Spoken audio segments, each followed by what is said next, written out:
Day 4 കുറച്ച് ഫ്രൂട്ട്സും ഓട്സുമാണ് ഞാൻ കഴിച്ചത്. ഉച്ചക്ക് നല്ല കുത്തരിച്ചോറും സാമ്പാറും കൂന്തൽ ഫ്രൈ ഒക്കെ കൂട്ടി അങ്ങോട്ട് കഴിച്ചത്. അനിയനാണ്, അവൻ വന്നായിരുന്നു. അപ്പോൾ കഞ്ഞിക്കട എന്നൊരു കടയിൽ കൊണ്ടുപോയിട്ട് ഞങ്ങൾക്ക് ഫുഡ് മേടിച്ച് തന്നു. അപ്പോൾ അവിടെ നിന്ന് ഞങ്ങൾ കഴിച്ചത്. ചേച്ചിയുടെ ഫ്രണ്ട്സാണ് അവിടെ വർക്ക് ചെയ്യുന്നത്.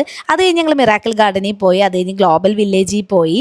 ഒരുപാട് വെറൈറ്റി ഫുഡുകളൊക്കെ കണ്ട്. പക്ഷേ എനിക്കൊരു ആഗ്രഹം ഉണ്ടായിരുന്നു, സ്ട്രോബെറിയും ചോക്ലേറ്റ് ഒക്കെ ഇട്ട ഒരു ഐറ്റം ഉണ്ടല്ലോ, ആ സാധനം ഇത് കഴിക്കണം എന്ന് എൻ്റെ ഭയങ്കര ആഗ്രഹമായിരുന്നു. ഇവിടെ എറണാകുളത്ത് എവിടെ കണ്ടുണ്ട്, പക്ഷേ ഞാൻ ഇതുവരെ കഴിച്ചിട്ടില്ല. പക്ഷേ ഞാനിത് കഴിച്ചപ്പോൾ എൻ്റെ അമ്മ, സ്വർഗം മാമാ, സ്വർഗം, അടിപൊളി സാധനം.